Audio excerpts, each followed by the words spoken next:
Goodwin. Y'all fire away whenever you're ready. Hope you guys have been doing well. It's go time. Happy to get to this point, and been a great camp. Team's at a really good spot, healthy for the most part, and guys have been practicing and showing up every day with a chip on their shoulder, ready to get rolling. And you can just sense the excitement and energy in the building with Game 1 closing in. And take any questions wherever you guys want to get started. Wes, I know y'all held Trotter for a good bit of camp, just so the idea to get that hamstring better. Is he full go and everything went according to plan? Yeah, he's ready to roll. He's one of those that you got to hold him back more so than encourage him to go. So he'll overextend himself, no doubt. But he's ready to go, and he's been practicing well. So no issues there.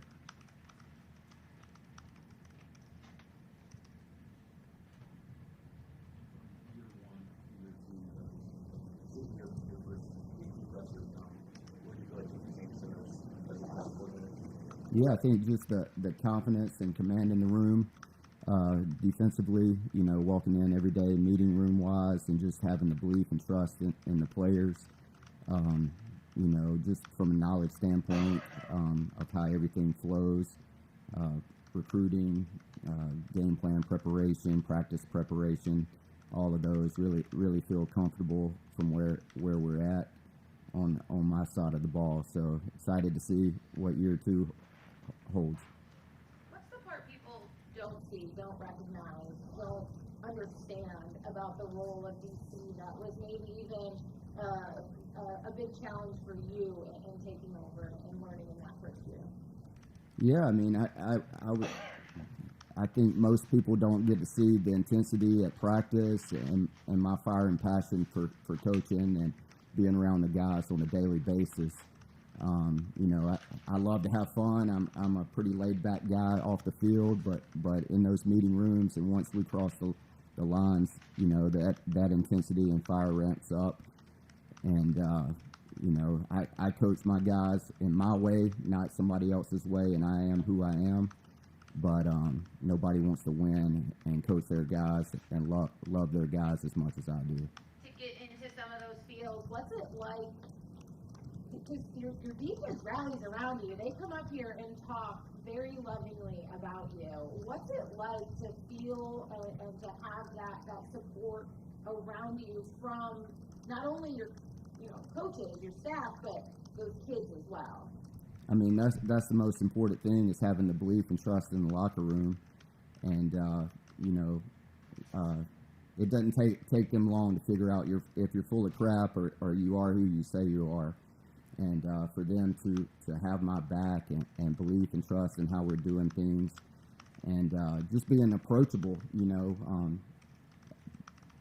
hopefully they feel like they can ask and approach me and figure things out, and know that I'm there for them on a daily basis.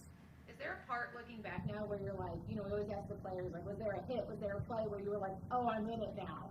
Is there a moment for you last year where you were like, I don't know, maybe that confidence shifted a little bit, or you were like, okay, this is my team, this is my defense, I have that full command, and that confidence just reached another level?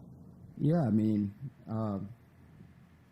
heck, probably as bad as that day in Wake Forest is, to figure out a way to win that football game and get out of there with a win, I think, gave me some confidence to know that I can make adjustments and keep the guys composed and figure out a way to battle through the adversity. And then it just kind of went from there, I guess. But that was the first adversity that I faced from a playing standpoint. Beginning with the quarterback, he's got some pretty good offensive firepower. Do you enjoy being tested in game 1 against a valid opponent? Yeah, most definitely. I always like those big games starting out the season, and they got 19 starters returning. Obviously, a lot of experience offensively. Starts with the quarterback. He's a savvy guy, and just goes from there. Their left tackle, he's super talented, tough, and then running back wise, they got guys that have played a lot of ball, and Calhoun's a really dangerous receiver in the slot, and number 8. Got a lot of respect for him as well. But those guys are really well coached. Coach Johns does a great job as an offensive coordinator, and be a huge challenge, and we'll find out early where we're at defensively. Wes, having gone through like whole season as defensive coordinator, in the offseason, were there any other coaches or mentors that you would take their brain and talk to them about? Yeah, I mean, we obviously do professional development with the other guys and stuff, and I got like a handful of guys that I talk to probably 2 to 3 times a week, various places, younger guys that I've kind of grown up in the profession with and utilize on a daily basis. But yeah, definitely we take as much time in the off season to study ourselves and go study and meet with guys, and Zoom makes it easy. COVID, we found out how easy it is to set up meetings and stuff like that. So we're constantly talking to numerous staffs around the country. Who were some that helped you most this last offseason? I mean, obviously, we got the connection at Oklahoma, and then I got a handful of good buddies that I stay in contact with. So, but rather just keep that confidential, out of respect for those guys. Wes, obviously, past 2 months has been a big emphasis this offseason. Just how do you feel like the secondary position headed into week 1 this year versus headed into week 1 last year? Yeah, I think this training camp, I see guys playing with a lot of confidence, a lot of belief in themselves. Their technique is greatly improved. Just flying around, having fun, communicating, seeing all those things of progress that you hope to see. You have 2 studs at defensive tackle in Ruke and Tyler. And you could have just listed them as the starters and nobody would have blinked. But what did Peter Woods do, in the spring and the fall that really earned him a spot there as kind of a co-guy with those 2 guys? Yeah, definitely. He earned the right to be listed that way, and that's how Coach Eason and the staff feels. But he showed up well beyond his years, obviously, and really talented. But just he's a grinder. He works really hard and plays with unbelievable effort. I think the effort separates him from a lot of people as well. But just on a daily basis, he's continued to earn that right to be listed that way. A lot of younger guys like that, early on maybe chase shadows a little bit, kind of unfamiliar with the speed of the college game. Did you ever see that out of him, or did he kind of come in with just this instinctive feel for where he's supposed to be on a given play? Yeah, I mean, I think he showed up with way ahead of a lot of people for his age. Obviously, younger guys, you kind of have to keep them from trying to do too much. Sometimes they'll get antsy and get out of their gaps and want to do too much. But that's been the biggest thing, just having gap discipline with him, and slowing it down and making him understand how the big picture fits together with other guys around him instead of trying to make every play. Wes, what's the most important thing you learned about your defense during camp over those 2 or 3 months?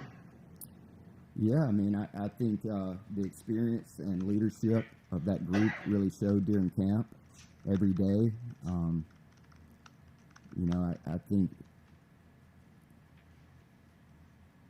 physicality and tackling-wise greatly improved on a daily basis, technique and fundamentals. And I see guys playing with a lot of confidence, a lot of belief, understanding where their help is, and knowledge allows them to play a lot faster. Any questions for Coach Goodwin from Zoom?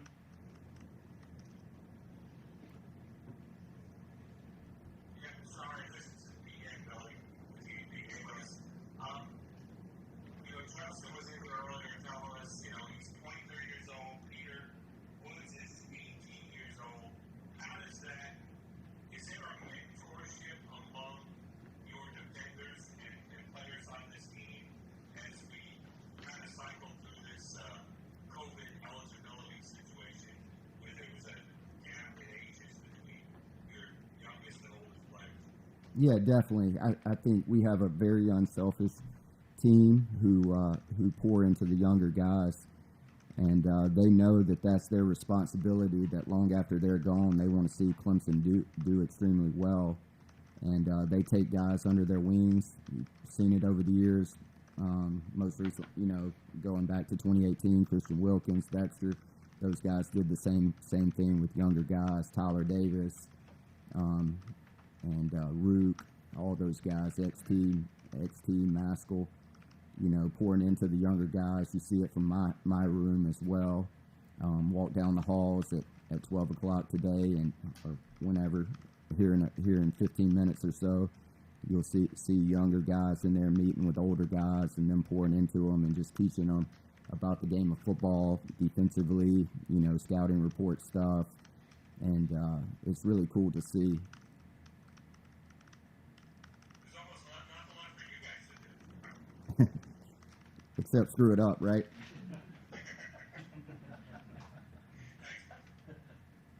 Wes, there's been so much talk about the new rule change with not the stoppage of the clock after first down, how it affects offense. Do you see having any effect on you on the defensive side of the thing? I mean, they're talking about having maybe as 20 less plays per game when you combine both teams.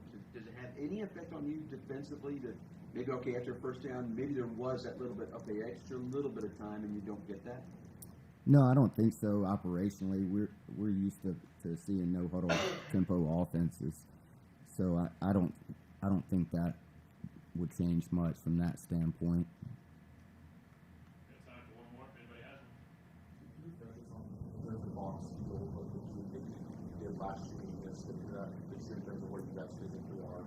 Yeah, last year he was in the box, and he communicates down and distance, formation, that sort of thing, and relays that to me. And, obviously, as a set of eyes, on breakdown and what went wrong, what we're doing well, that sort of thing, any kind of issues that we need to correct.